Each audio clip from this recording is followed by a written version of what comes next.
Welcome to the MMA Fan Podcast. Ladies and gentlemen, I give you Stu and Blake. Well, before How are you guys doing today? Yeah, we're good, mate. We're good. Good, mate. Well, we're talking about belts and we'll get to that. But we always like to start this podcast by kind of going back. And so, Ian, to start with, just want to know how you come to get involved in combat sports and why. So when I was younger, I always used to, I was always an active kid. I was always playing sports. I was from the ages of 4, 5 and 6, I was out running, playing football, like playing Gaelic, which is an Irish sport. So Gaelic and hurling, I was off playing them with my friends. And then towards the age of 9, 10, I had an interest in boxing. So I ended up joining a boxing club. Had, Jesus, God knows how many fights when I was a kid in boxing. Fell away out of boxing. Broke my arm playing hurling, went back, club wasn't the same. So then I put all my time into a different sport, decided I didn't want to do that anymore. Then I put all my time into judo. I got my judo black belt then just before I finished school. And when I went to college, I was like, you know what? This was just after Conor was complete, had been the double champ. He had done everything, and kind of MMA was booming. The energy around MMA and all was booming. And I was like, that's it. I'm joining an MMA team. And I haven't looked back since that day. It feels like about yesterday since I've joined that gym, and life has just gone like a flash. So did you say you had obviously they wouldn't be professional fights, but as a kid you had I suppose what would they be, like kid championship fights or amateur fights or anything like that? There's no difference between the mentality. Like I was going in there, I'd say I had about 300 boxing fights as a child. Really? Dude, I fought from, I think it was 11 till 14. And I remember I was fighting basically more or less every Tuesday and Thursday night. Because I was one of the better lads in the country. I was only tiny. Like I remember, I think it was boy 1, which is when you're 11, boy 2 is 12, boy 3, 13. I think I was like 36 kilos, 36 kilos, 38 kilos, maybe 40, 42. But I think I had about 60 people in my division at one stage. And they were like, there's so many of us that we need to make it fair. So we just fought every Tuesday and Thursday for a couple of weeks in a row. And I ended up winning that whole competition. But it was just something I really enjoyed. And it's something to this day that I've always enjoyed is boxing. It's kind of like that would have been my roots. That would have been where my pillars, my foundation, where I started would have always been boxing. But over the last couple of years, it's absolutely progressed into, I want to be a master at everything. Like I want to be that good at everything. But no, I really enjoy it. I when I was a kid, they were big competitions. Like they were good. They were really good. And it was a lot of dedication for a young boy to be doing, was to go in there and make weight. I'd always be dying for the chicken fillet roll or the breakfast roll you'd get after it. You'd go in, you'd weigh in the stadium, all these, and then you'd go get a chicken fillet roll in the spar down the road. And then you'd fight the next day or something. It was great crack. And I done it with a great team, great bunch of people that I enjoyed it with. And then when I went to go back after I broke my hand, a couple of them had left, or broke my arm, a couple of them had left, and it wasn't the same. So, but it's a little club in Donamead called Trinity Boys that that will always have a special place in my heart, because that would have been where my first kind of memories of martial arts or combat sports would be. So I've still got friends to this day from that club, and I look forward to making many more throughout my journey through martial arts. You mentioned that one of the big influences that inspired you to go and join an MMA club was the sort of global rise of Conor. Yeah. Tell me a little bit about, as somebody from Dublin, how that meteoric rise to global superstardom impacted on young people in Dublin and the MMA community, and how many people surged to clubs to like you did. Yeah, it's kind of funny because it puts a smile on my face straight away. like the thoughts back to, because when I think about Conor's rise, and when I think about, obviously his rise was phenomenal. Everybody knows he went in, he done what he said he was going to do. He had the best time doing it. It was amazing. But for me, I was like, I think I was 16, 17 at the time. And I was in school. So like for me, like when I'd walk in, I'd watch the fight on a Saturday night. And then I'd come into school on Monday morning. And that was where all the talk happened. I just wait to chat to my mates on school. Tutor class, or you get in with your class of people that you're always in. And me, I remember the lads, there was always these lads, David and Peter, always just talk. David was mad into it as well. And we used to just sit there, and every press conference, every fight, every time Conor got on the mic, it was like, who the fuck is that guy? All this shit. We'd just be walking around the halls and someone would just say something that he said in an interview, and it would just be screamed down the hall back. So for me, his rise brings back good memories of just, did you see that? Where you'd like, you see a mate and you'd like, did you see that? Oh, that, and you talk about it and you just lose where you are. And that's what kind of that brings back to me. And I suppose that's what excites me about my career as well. It's like, I want people to have what I had. I want people to have that like excitement, that like talkative kind of spirit where they're like, did you see what that fella did? Did you hear what he said? I want to be the guy that makes statements, makes noise and keeps consistently doing it time and time again. But yeah, his rise was phenomenal. It was something that definitely did light fire underneath a lot of younger teens and like a lot of older people. Actually, I suppose it doesn't matter what age you are. It lit a fire on MMA, and people started to join it because of Conor. And you know what? I don't know. I don't know. I probably would have ended up finding my way towards MMA, but if it wasn't for how well he did, I probably wouldn't have gone to MMA as fast as I did and put my head down and went, I'm going to do this. So, I mean, what you've just said there in regards to you want to be somebody that, you know, makes these statements. And I mean, you're getting there pretty quick, mate. Like everybody, you know, the attention that's on you is not too dissimilar from the attention that was on a way back then. And with that in mind, I mean, confidence doesn't seem to be an issue from where I'm sitting. For me, but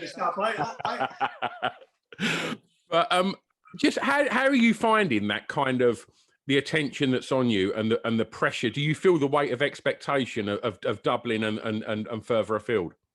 So I love people asking me this question because it's a very easy one for me to answer, in a sense of, no, I don't feel the pressure because I put more pressure on myself than anybody else in the world could.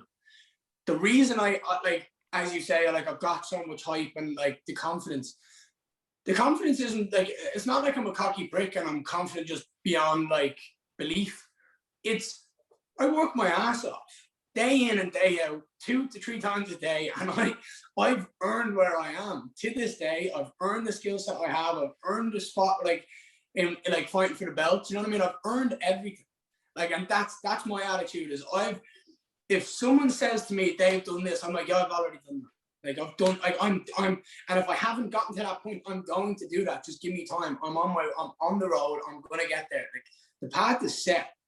I'm putting the work in. I'm working my ass off. I'm going to get where I need to be. It's just about time. Like, as I say to people, I am inevitable. Like, it's going to happen. It's just about time. Like, I could fight in the UFC right now if I'd put the time in and I'd got the contract. Do you know what I mean? But I'm not there yet. My career is just, it's one step up the ladder every single time. And that's why when I go into the fight, I put on the best performance I can. I don't rush anything. I'm not in there trying to panic. Nice and calm. It's like, you've worked here. You deserve to be in this spot. My coach, Chris Field, says something to me every time we're out the back. And he brings it on himself. And it's a really powerful thing for him to say. Every time we just have a chat and I'm sitting there, like hands back, laying down on the ground or chilling out sitting, because I don't like warming up. I just sit there, like we do a warm up and then I'm like, I'm done. I'm like, I know what I'm going to go out there and do. Just. And like, I don't like people talking in my ear and like trying to big me up. It's like, I know how confident I am. But Chris says to me, he was like, I love this. Like, this is my passion. But Ian, you're born to do this. Like, this is you. Because like, when I get into that energy, when I'm standing at the back and I'm walking into a fight, no one has pushed me harder than me. No one expects anything more than I expect. And no one's going to do as much as I'm going to do in that cage, because it is all about me. So when you talk about pressure and you talk about like confidence, it's like, it's all been worked on. It's all like, I've gotten to this point because I've worked my ass off and because I absolutely enjoy it. Like, the reason I look so good now is because I absolutely enjoy every second of it. I'm sick and twisted up here. I love causing harm. But is that effectively, it sounds to me like that's very much a cure for, people talk about nowadays things like imposter syndrome or, just self-doubt and stuff like that. But for you, if what I'm hearing is correct, just the amount of work you put into what you do is the complete cure for that. You don't have to worry about self-doubt or imposter syndrome, because you know that for where you are in your career, you've done more than enough work to handle that. 100%. And like, don't get me wrong, there is absolutely times where like I will say this, I hate the day of the fight. Like, my coach Chris said it to me last time. He's like, go upstairs and chill out. You're fighting later on. I was like, no, I want to chop the ears off everyone here. Like, I don't want to think about anything. Like, I'd rather sit down at the table with the two of you and chat about absolute bollocks. And then just go, right, I've got to go to work. Like, do you know what I mean?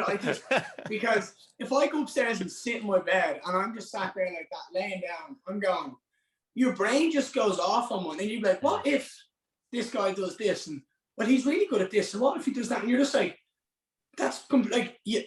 I'm realistic. Like, I know everyone I step into the cage with has the potential to beat me. I mean, it's MMA. If my nana put on four ounce gloves and hit me a solid, like, she could knock me out. Do you know what I mean? It's not like I'm invincible. Like, I walk around like I am because, as I said, I've worked my ass off to feel this feeling, but I'm completely confident in everything I've done to know that if I end up in the worst position I possibly could imagine, that I have a way out. That if mentally something affects me, I'm strong enough to go, you know what, fuck off. Like, I've got something to work on. So that's basically it. There's no bullshit. There's no like fake persona or about anything. It's just literally, it is what you get. Like, it is what it is. You get what you get with me. It's like, I will never change. Like, I am going to be this confident, loud, like, tall, blonde fella that is just going to keep consistently being himself from day one to the very end. Like, you'll hear me before you see me. You'll go, oh, here's this. Oh, he's gonna, what's he gonna say? Like, I mean, that's so like that, and that's always gonna be the same. But like, at the end of the day, the more I win, the more I have it, and it's like, right, well, if I keep winning, I can run my mouth all I want. Well, do you know what? The thing that really comes across to me is that you have a slight, if I can use the word, slight cockiness about the way you do things. Yeah. But you have also, you're using a bit of like self-deprecation in the way that you're doing it, and you've got a massive smile on your face. Yeah. So for me, that's a winner, because you kind of, I know that you know what you're saying. You're not, that's exactly what I say to my opponents. I know that you know I'm going to beat you, but you're trying to convince yourself that you're going to beat me. Now, I get it. You have to do that. But deep down, when I look at you, you know. Well, I was more going for the, how it comes across, and there's an element of playfulness, yes, of course, which I think would make you a way more endearing personality as a fighter than someone that just walks in there and with no smile on their face, mean mugging people, and all that kind of stuff, just kind of saying all this stuff. To me, as someone that likes, fighters that I think are just nice people as well. Yeah. I like people that have a bit of cockiness, a bit of humor, but also that element of, look, we're all just having fun, and I love my 100%. Job and all that 100%. Kind of stuff. Like, for me, when I think about stuff like that, it's I can be a prick when I want to be a prick, right? Everyone has that in them, right? But I never want to come across as, I never want someone to go, he's a fucking dickhead. Do you know what I mean? I never want that, because I have, as you say, that playful attitude. I have that, like, people will call me cocky, and that's fine. But cocky to me isn't an insult. It's like, but if you think I'm cocky, it's because you don't understand how hard I've worked to get to where I am. Yeah. It's complete and utter confidence. And when I say something, it's not like I'm speaking complete nonsense. It's like, if I tell someone I'm going to be a world champion in 5 years, and they go, he's some tit, do you know what I mean? I'm like, watch, let me prove you wrong. I'll give you a call in 5 years and we'll talk. But like, I never want people to be like, he's a prick, do you know what I mean? He wrecks my head. I want people to go, I don't know about him. It's just like, I want to walk into a room with a smile on my face, and I want to leave the room with a smile on my face, and I want people to think I'm a nice guy. But at the end of the day, if you say the wrong thing, like, or we get into that cage, it's like, you better run. Like, I'm like, there's no fucking about when that switch gets flicked. It's like, I'm on, like, it's on, and like, I will do it with a smile on my face as well. I fight, like, when I get to that flow state of me just fighting, it's like, yeah, all right, it's exactly where I should be. But there's obviously plenty to be, you know, there's plenty of fighters out there, and if, like you, they're really good fighters. If you've also got that ability to be a really good talker, yeah, you've got to go with that, right? Because that's what's going to get the column inches. That's what's going to get people engaging, right? Look, as I've said, I can sing, I can dance, I can talk, I can walk, I can pretty much do whatever I want. Look, I've said this before, right? I chose to do MMA. That's like, all this bullshit of someone like, I have nothing else in my life, this is all I have. You're full of shit. Go to the local supermarket, stock shelves. Do you know what I mean? You're just being lazy. Go get a job. You're guaranteed to get a job there. What you don't want is, you don't want the normal job. You just want to do MMA. You're saying, this is all I have in life. I'm sure it's not, but you just think it's the best thing to do because you want to be famous. I chose to do this because I love fighting. I love what I do. That's the scariest part about I think, like, when I look at the outside of me and I look at me and I assess me, I think that's the scariest part. I don't do this because I have to, or I need to. I do this because I want to. Like, I step into that cage going, right, this is going to be fun. Let's have a good time. But it's like, I just, that's my aspect of it. It's just like, I talk the talk because I know what I'm going to do. I walk the walk because when I win there, I'm having the most fun I possibly can. And it's like, I could have chose to do whatever else I wanted to do, and I would have been the best at that if I wanted to be. That's the type of attitude I have. If I I fucking love golf, right? And I've told everyone, I started golf a couple months ago, about 8 months ago, and I'm loving it, and I'm getting really fucking good at it. And I've told people, it's like, when I'm finished MMA, I'm going to be a professional golfer, and they're sitting there looking at me down, rolling their eyes, and like, what? Don't doubt me now. You know what I mean? Just give me time.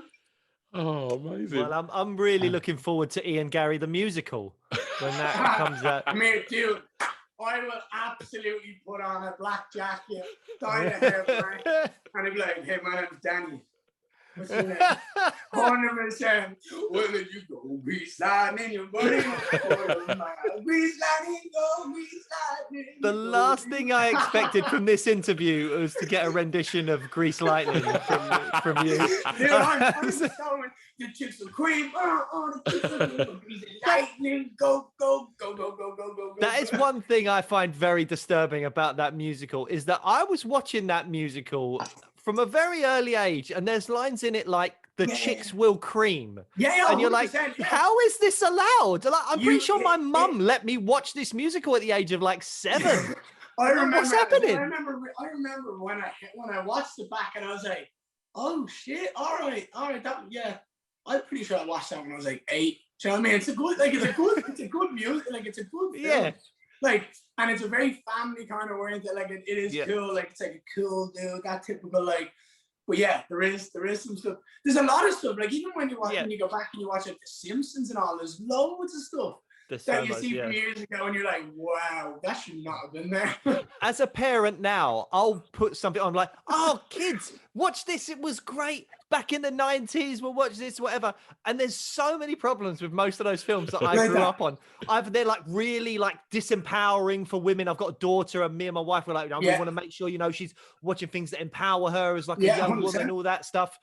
There's so many films that you're like, oh God, well, we have to stop it about like 20 minutes in when we realize it's completely the opposite to that and all that kind of stuff. That just reminds me, like, when you're saying that there, like my mom, if we were ever watching a film and like a sexual scene would come on, she'd like turn straight to my dad and be like, turn it off. Skip it. And we're like, that gone. Like, what's he gonna do? Like, it's a team. They literally can't show that much. Yeah. But she's like, turn it off now. Stick it. It's funny. But look, the main reason that we're talking right now is that, you know, you're fighting Jack Grant for the vacant welterweight title, June 26th at Cage Warriors 125. When I look at the two of you, the thing that really stands out, and I think will stand out when they do, you know, the old tail of the tape and all that stuff, is the records. You know, that's the big thing that jumps out is you're 6-0. Mm-hmm. Jack Grant is 17-6. Yeah. You know, he's had as many losses as you've had fights, and he's had almost 3 times as many wins as you've had fights. So the obvious question when you look at that, which I'm sure you'll probably be getting a lot from people, is how much do you feel, and I think I know what your answer is going to be, how much do you feel experience will play a part in this fight? And if you say not a lot, why? Well, if I said experience and his point of view, it wouldn't be like experience is a lot. Like, I'll sit here and argue that, like, I'm not stupid. Like, again, I've told you these things. When I say something, I'm realistic about things. Jack Grant has had 23 fights. He's not, sorry, someone's trying to call me there, lads. Probably appreciate it. No, it's like, you're back. You're back. Someone tried to call me. I don't know how that happened. Yeah, it's probably someone that's directing the next Grease musical, like someone going on tour, or, you know. No, I heard this fella singing. Someone's tapped onto my phone here from the States. That's it, yeah. Yeah, the FBI. Your Danny Zuko is going to be known throughout the world. Don't worry about it. Someone that was someone from Amazon trying to sell me a T-Birds jump jacket. But sorry, because you're really interrupted by someone's getting an earful when they try to bring me back now. But basically, look, experiences means a lot. Do you know what I mean? He's going to come in here. He's not going to be nervous. Well, I mean, he will be nervous. He looked like he was shitting himself before the last fight, and I could see it in his eyes. And if he walks into a cage at me and isn't nervous, I'm gonna have an easy night. I think he needs nerves. Look, Jack's a great fighter, and when you talk about records, it's funny because I'm like, all right, I've only had 6 fights. That's it. Like, I'd be 20 and I've had 20 fights, but I haven't. I've had 6. And when you say to me, oh, he's 17-6, I'm like, oh, so 6 other guys beat him. You don't think I'm gonna beat him? Yeah. 6 guys beat him in the past, right? And in the last 4 fights, he's lost how many? 2? Okay. They were against guys that were lighter than me, smaller, not as strong, not as big, not as fast, not as skillful, not as smart. Not me. There is no me. Can't get me. So I'm like, that's great. He's a good fighter. He's going to bring it. He's going to absolutely want to win this belt. He's going to want to beat me, right? Great.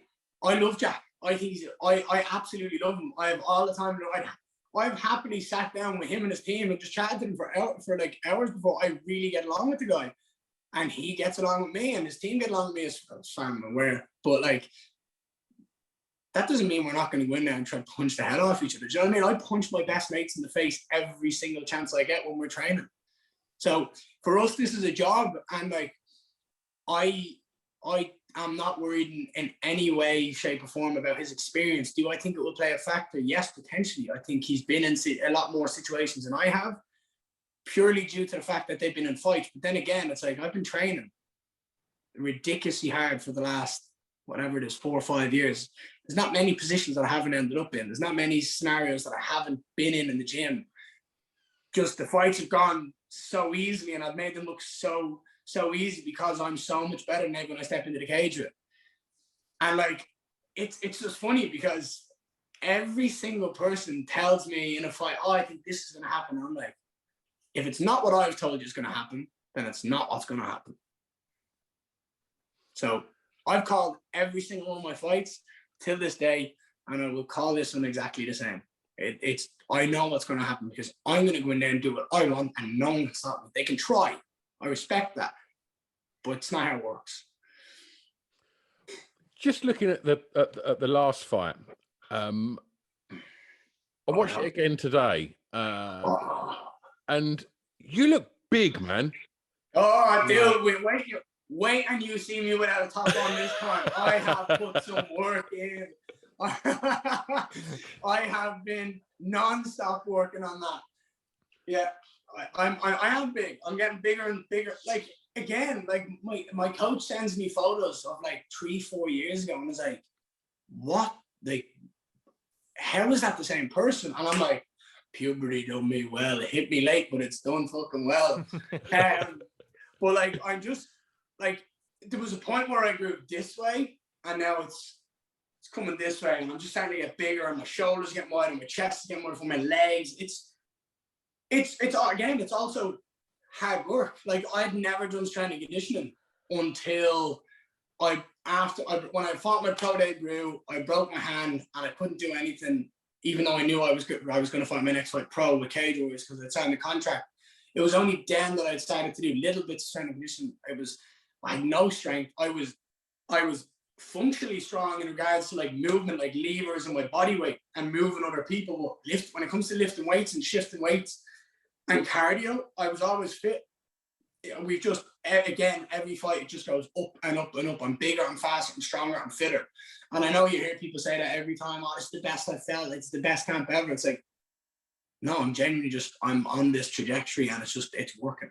And yeah, man, I'm really happy with the progress in my physical like stature. Like my body is growing. Like, I'm getting more defined. I'm getting bigger and stronger. And I'm really happy with it because me and my PT John Carroll, we put a lot of work on it, and I'm really happy because he's never been able to come to any of my fights live bar one, because we booked it in ages before. So he's going to be in my corner for this fight, and we've been putting work in, week out, hours and hours and hours and hours and hours of me and him sitting down and talking about what we want to do and where we want to get to for this time. And yeah, I'm really happy to have him in my corner. He's one of my best mates. He's probably one of the funniest people I've ever met in my life, and he's a genius when it comes to training conditions. So me and him have been working our asses off, and we're getting to a point now where we're saying, like, today we said 6, you know what? I cannot wait till this fight is done and we get a UFC contract, and we're like, hey, John, we can fight in November or December for UFC. That's 1, 2, 3, 4 months before we even have to worry about like training. Can you imagine? Luke Rockhold better watch out. I was like, we are going to be the new best looking man in MMA once we don't have this shit on my face. You know, I mean, we'll make sure. But no, we did that again, hard work. I'm getting bigger and bigger and stronger and stronger, and I'm really, really happy with the progress that's been making. Can you see yourself in the future going up?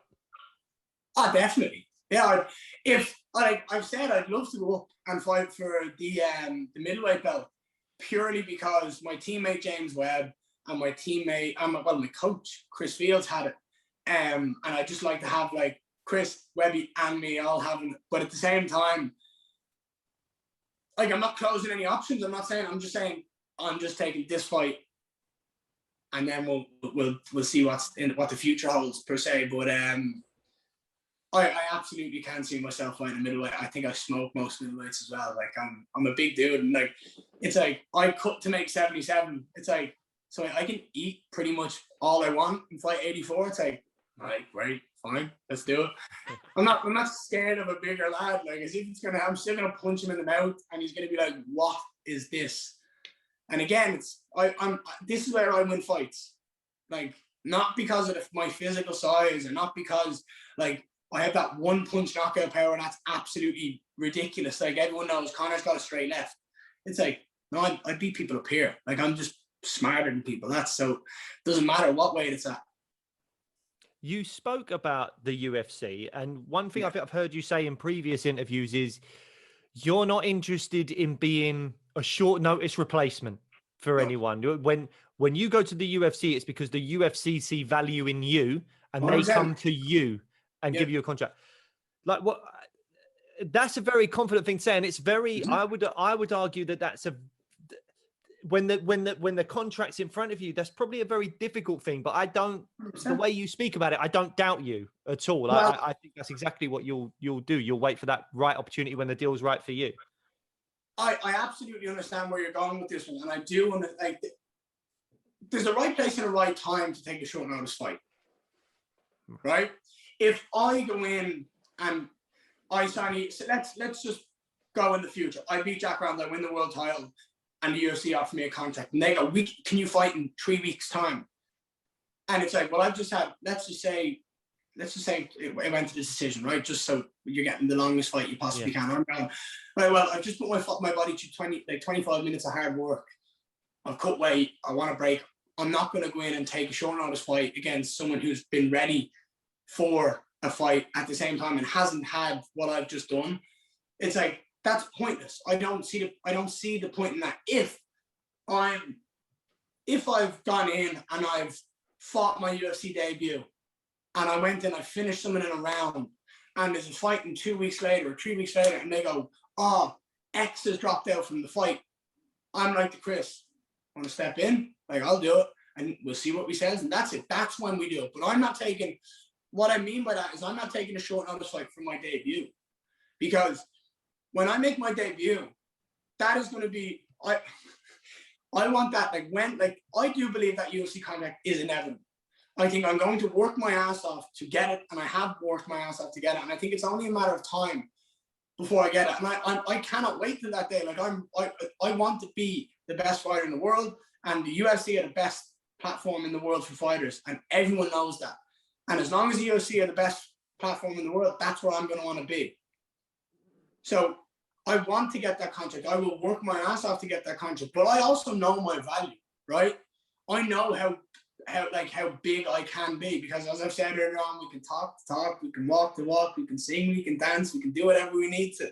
But I don't want to rush into this career. I want to go, right, when I sign my contract and I have my first fight in the UFC, I want people to go, holy shit, right, this is it. This kid is the future. He is the next big thing. I want to go there and put a statement down, and I will absolutely fight 3-4 times a year consistently every year, because I don't get injured. It's something I try to stay away from. Like, I train smart. I'm not an idiot. My team aren't idiots. Like, we train smart. Like, obviously little injuries happen every now and then, but that's because of the nature of the sport we're involved in. But I want to go in there and I want to make statement after statement after statement, and there will be a right time and a place for short notice fights. My pro debut, my UFC debut is not the time for that. With that in mind, it seems that, you know, you've got a vision that that once you've got the belt, you're going to go to UFC. And you said about making statement after statement after statement. And if you can deliver that, then we know that, you can make a hell of a lot of money in the UFC. Yeah. However, there are other organizations where we're seeing not just kind of what initially looked at maybe fighters that had reached their peak in the UFC and have now gone in. Now we're seeing a lot of different fighters in Bellator, and we're hearing a lot of fighters saying that there's more money there. Yeah. And so with that in mind, is your kind of plan more about cementing legacy and ticking the boxes and doing what you want to do, and with that you're confident the money will come from that? 100%. You've hit the nail on the head there. Nail on the head. You know, what I want is for when, like, a podcast or people just have a conversation in the gym or the streets or anywhere, and they go, who do you think is the best person in MMA? And they go, oh, well, it could be GSP, it could be John Jones, Anderson Silva, Fedor, Demetrius Johnson, Ian Garry. That's the goal. And I respect anyone who steps into that cage. Like, you do what you want, right? I'm not going to shit on someone's career because of their life choice and what they want to do. Like, I understand I'm very fortunate in the position I am to be able to work to where I want to be. And I don't have a family, like, I don't have a child to feed, or like, I don't have a lot of responsibilities outside of myself, really. So I can work for myself and better myself and get to the point where I want to be. But the best fighters in the world are all in the UFC. And I want to make a legacy. I want to make my name, and I want to have my name in that conversation. That is the exact conversation I want people to say, but Ian Garry's the best to ever do it. Like. And when I get to that point, as you've already alluded to, the money will come. Like, I'm not, like, I don't think if you sat here and asked me, would I want 100 million? Who in the world is going to say no to 100 million? Do you know what I mean? But, like, tell me in MMA, who's got 100 million? One person, two people? Conor? Khabib? That's about it. Soon to be me. Yeah. You know what I mean? But that's because they are global superstars. Do you know what I mean? Like, when you look back at I suppose it's not even a legacy I want to leave in regards to fighting. It's like, I want to be like a Michael Jordan. I want to be like a Tiger Woods. I want to be like a Conor. I want to take the sport by storm. I want to take over it, like Messi, Ronaldo, all these guys that everyone just watches. Whether they know anything about the sport or they don't, they just watch to see the athlete, to see the work being done, to see the skill level, to see just pure excellence. Do you know what I mean? Like, just how the sport or how the game or whatever it is should be done. That's what I want. And that, like, the money will come if I do everything I say I'm going to do. I'm not worried about money. Do you know what I mean? I said, if I wanted to get paid, I'd go get a 9-to-5 job and work my ass off every day and make sure that I'm ensuring that I get a solid wage day in, day out. And I'm guaranteeing that when I have kids and my family, it'll all be paid for. But I'm not, because it's not what I want to do. It's not what I enjoy. I want to go in there and make a legacy. And yeah, when I do everything I say I'm going to do, I'm going to sit back here on this couch in a couple of years and go, glad I made that decision, boys. I'll be amazed if you haven't bought another couch by the point that you've got $1 billion in the bank. I don't think that couch is going to still be there. I don't know. I've said this to my missus. I said, even if all goes well in a couple of years and we're getting like bigger houses, I'm like, I kind of want to keep this because it's the first house. It's like the first place I've gotten my own, and I don't care what happens. I'll do anything to try to keep this because of the memories. I've built this the way I pictured it, like the way we pictured it, the way we've imagined it. Yeah. I'm definitely going to need a bigger wall. Yeah, you'll need a much bigger wall. You're going to have to start getting much more selective about which fight shorts you frame. You can't just do every single one. Yeah, agreed.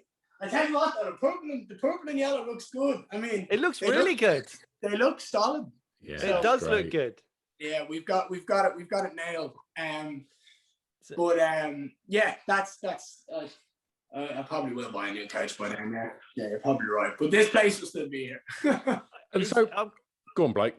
No, I was literally going to ask a really stupid question, so I think it's probably best. I'm all right with some questions. All right, well, I'm going to ask you that you beat I think it was Rostam Akman in your last fight, if I'm pronouncing that correctly. Yeah, it is. That was a semi-final of the welterweight tournament. Yeah. My stupid question is that he has to be one of, if not the hairiest MMA fighters I've ever seen in my life. Was he breaking like an etiquette rule there? Is there like an unwritten rule in MMA where we're going to be grappling? How dare you have a hairy back?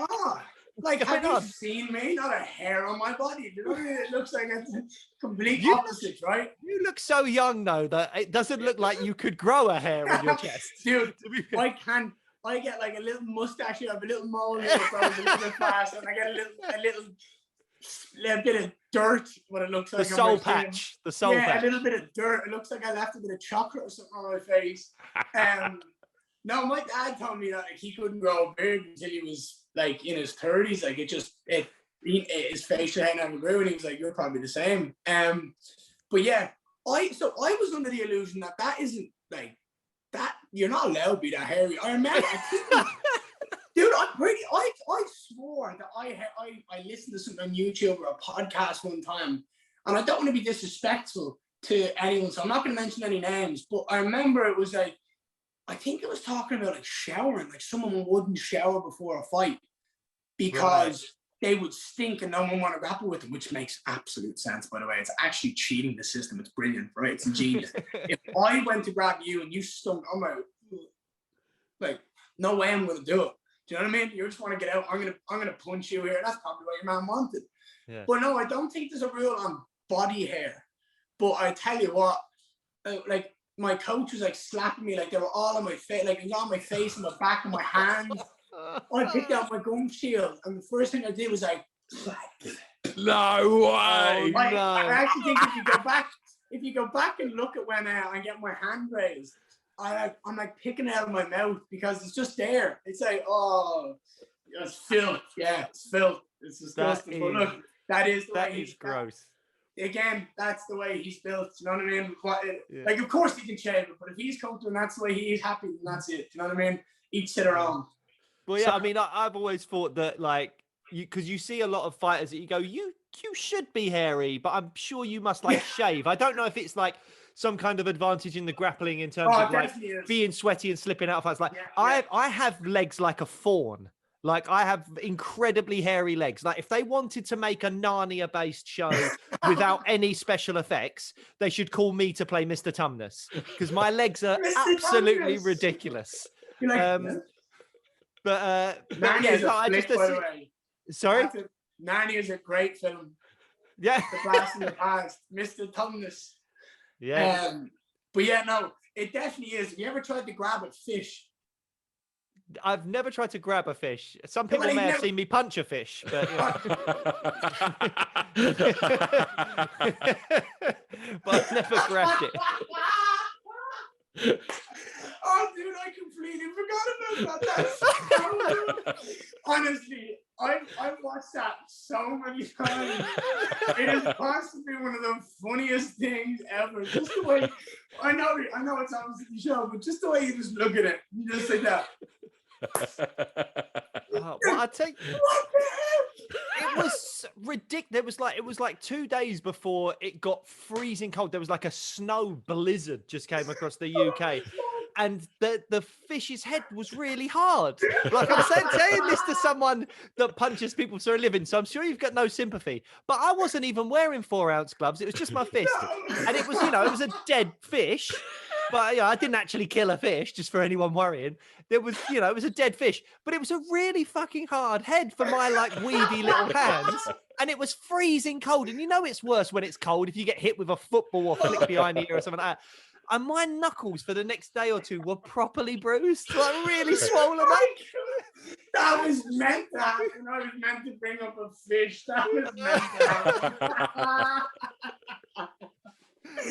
Oh, that's it. That's the best thing to do, man. We're gonna do it.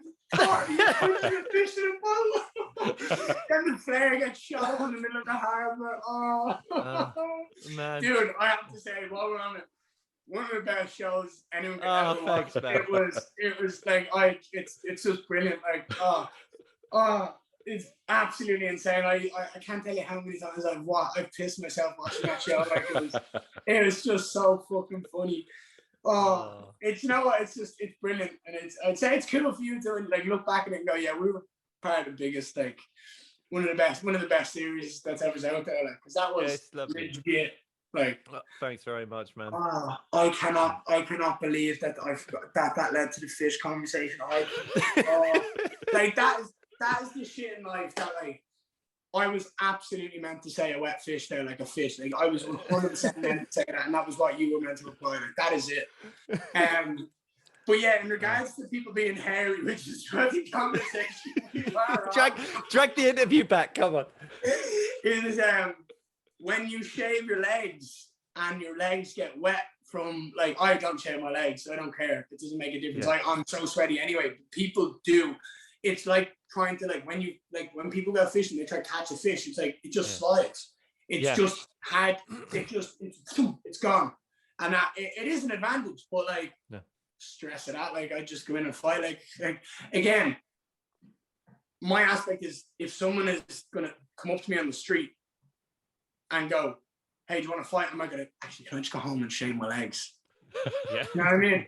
Like, you're just gonna do it. So just do it while you've got. It's the same as we talk about like middleweight. Like, all right, yeah, cool, let's do it. Like, I'm not gonna ask someone on the street, like, what weight are you? No, just to clarify, I've never been in a street fight. And touch wood, I never will be, because I don't have to absolutely destroy some poor bloke. But yeah, it is definitely, it can definitely be used to an advantage. But I don't want to mess with the disadvantages of potential like locks and on the ground. Yeah. My attacking sequences. So I'll just leave it the way it is and do what I've done in the past, because it's absolutely working. So yeah.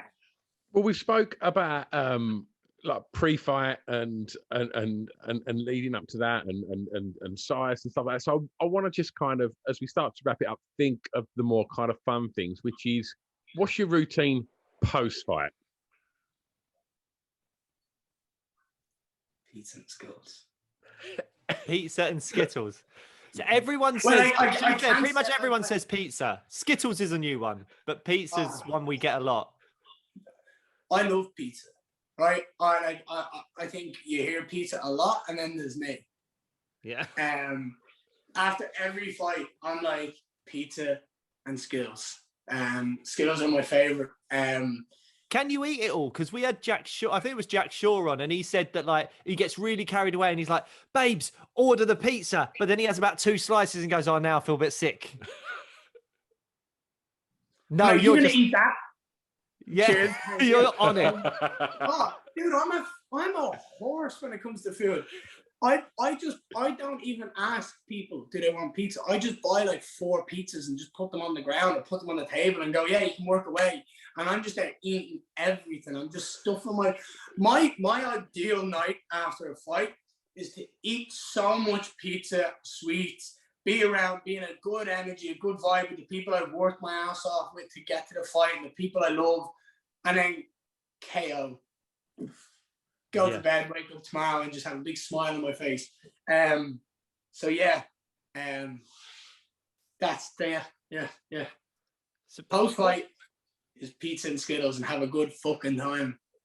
Lovely. And what so what's your thing that you do to relax when you're outside the gym, when you're either leading up to a big fight or even just after fights? Well, what's your kind of like, I mean, you've mentioned golf. So golf, I suppose, is one of the things that you do. Is there anything else, or is that your main thing recently? Golf. I really enjoy getting out and playing some golf. I think it's competitive, but it's casual. Like I go out, you're talking about like a 9 holes is 2 hours, 18 holes is a 4-hour walk. Do you know what I mean? And it's not strenuous on the body. It's like, obviously I'm not going to go out and play in the rain or shitty weather because I'm not an idiot. I'm not going to get sick by playing golf. But like on days like today when it's nice and warm and sunny out, it's like I'll just go out in my shorts, in a t-shirt, hit a couple balls. If I'm on my own or with my mates, great. Like, it doesn't really matter. I enjoy going out on my own as well to think, and just I do a lot of kind of like visualization out there, and I'm like, right, that shot land, and then it's also just time to not think of anything and just play, just play the game and play golf. And yeah, other than that, I just like to sit in and just like listen to songs and chill out. And I have a lot of baths leading up to the fight. I like to sit in the bath, just lie down, put some like tunes on and just sit there and chill out. It's just like I'm quite an easygoing person, like in regards to that. Like I'm the most hyper like person you'll ever meet when I'm up and going, but I'm also like just chill at the same time. When I need to chill and need to relax, I am just completely relaxed. But yeah, so I would say golfing is my main thing to relax. And I really enjoy it. I will absolutely find the time, no matter what it is, to play golf, because I just enjoy the headspace and what it brings to me for the fight. Like that's definitely my relaxation, my time to just be me and chill out. Nice. You mentioned visualization, Ian. So with that in mind, I've got 2 questions for you, right? Mm-hmm. Jack Grant fight. Yeah. what you're saying? How's that going to go? And then you sign the deal with the UFC. Dream first fight in the UFC. Right. So Jack Grant is going to be a finish end of. I don't care how it happens. I have the shots in mind. I have a couple of shots in mind, but all can change in the next 2 weeks of training because I might pick up something else. I might cop on something else. But yeah, I will say it the week of the fight probably. I'll tell a lot of people how I'm going to finish the fight the week of the fight, but it's going to be a stoppage, and I think it'll be early. I think it'll be.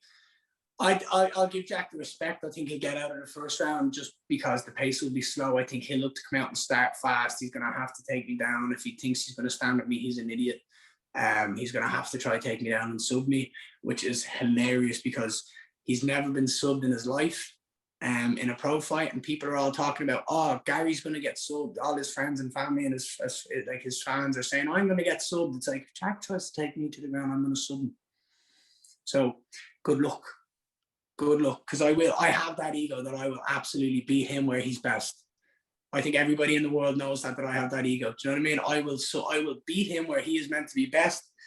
But I do think I'm going to finish him in the, let's say, second round, mid-second round, 3-4 minutes into the second round. I think I'll finish him. I think he won't be able to handle the pace and he'll quit. And then in regards to the dream UFC fight,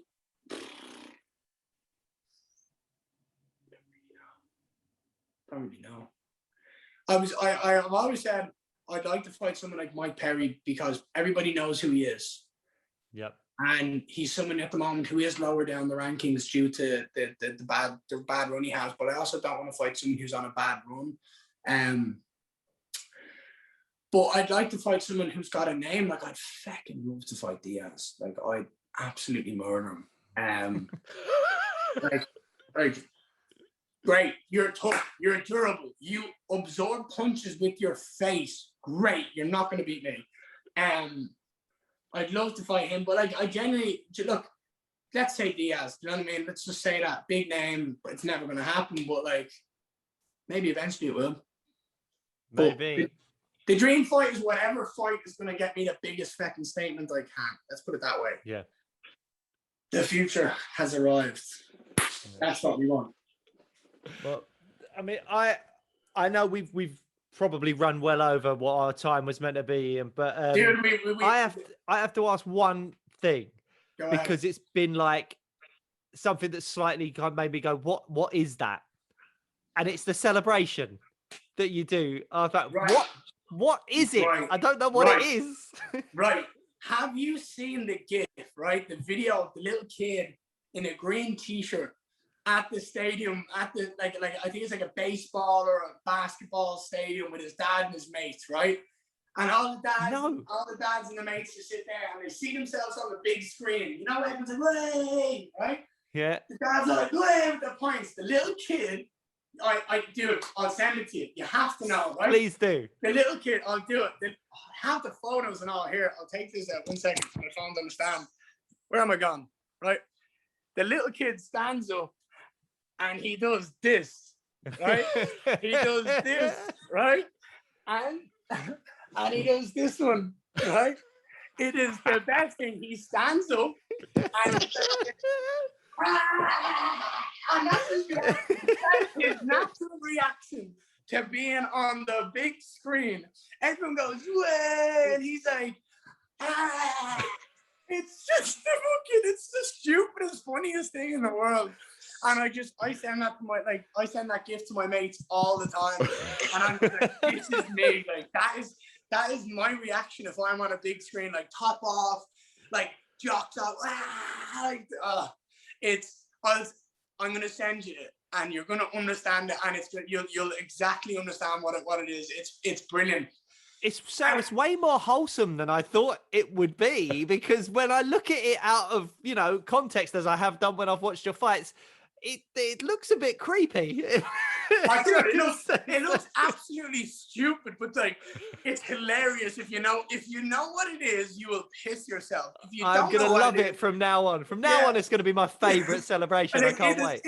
me and my best mate, like I will see my best mate when I'm driving down the road, and I'll be like in my car, and I'll see him, and I'll be like that,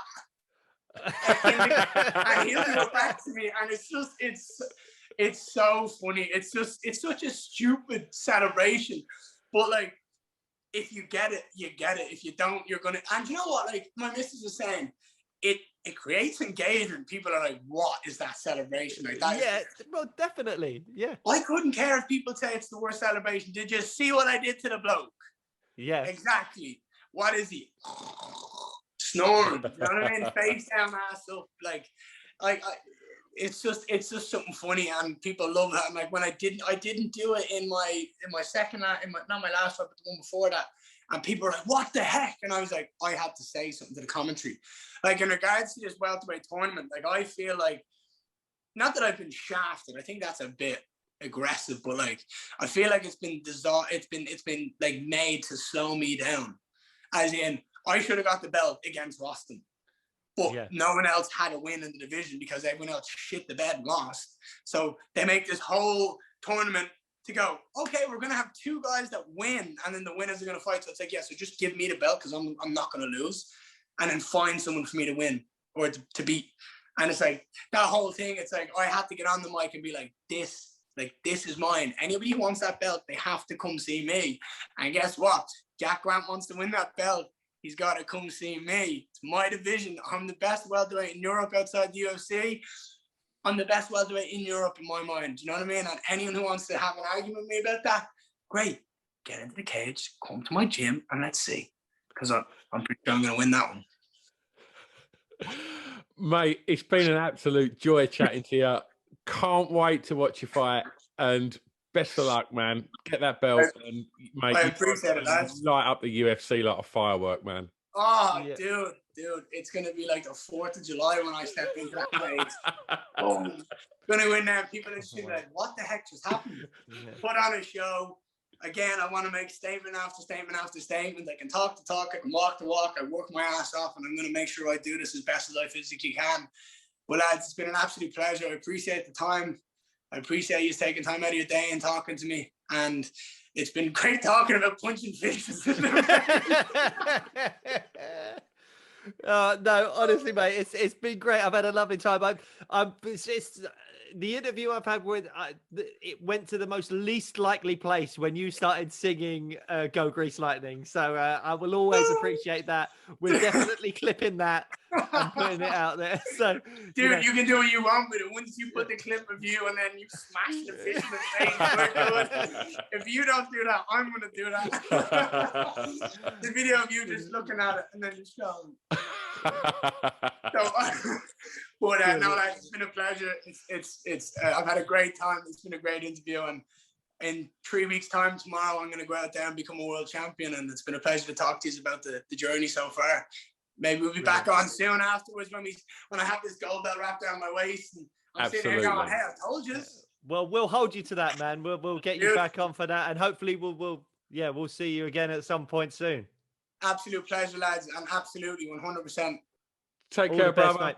Thank you. Take care, boys. Cheers, man. Stay safe, stay sexy.